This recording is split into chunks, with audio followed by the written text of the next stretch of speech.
ఒక నిమిషం ప్రార్థన ఆగినందుకు కొంతమంది చచ్చిపోతున్నారండి. పర్లేదు రేపు చేసుకుందాం అంటావేంటి, ఈ వారం కుదరదంటావేంటి? ప్రార్థన కాలమును వ్యర్థపరచకూడదు, నీ అమ్మక కొడికలను ఎక్కట్టకూడదు, ఉపవాస ప్రార్థనలు మానకూడదు. చేతులు పరివెక్కి కాస్త రిలాక్స్ అవుట్ చేతులు తిప్పితే ఈ లోపే కొందరు చచ్చిపోతున్నారు. ప్రార్థనలు మానిన కాలము ఎందరికో నాశనం అయిపోతుంది. ప్రార్థనలు ఆపేసిన కాలములో ఎందరో నశించిపోతున్నారు. ప్రార్థనలు ఆపేసిన కాలములో శత్రువు పై చేయి సాధిస్తున్నాడు. ప్రార్థనలు ఆగిన కాలములో శత్రు రాజ్యము ప్రబలుచున్నది. ప్రార్థనలు ఆగితే దేవుని రాజ్యమునకు నష్టము కలుగుతున్నది. కనుక ఏ విధము చేత కూడా ప్రార్థనలకు అభ్యంతరం కలగకుండా దేవుని సంఘము సకల జాగ్రత్తలు తీసుకోవాలి.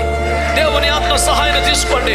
నా ప్రార్థన జీవితం ఆగకూడదు ప్రభువా, నా ప్రార్థన సమయం అభ్యంతరం అవ్వకూడదు ప్రభువా, సంఘ ప్రార్థనలు ఆగకూడదు ప్రభువా, కుటుంబ ప్రార్థనలు ఆగకూడదు ప్రభువా, ఉపవాస ప్రార్థనలు ఆగకూడదు ప్రభువా, నియామక కోరికలు ఆగకూడదు ప్రభువా.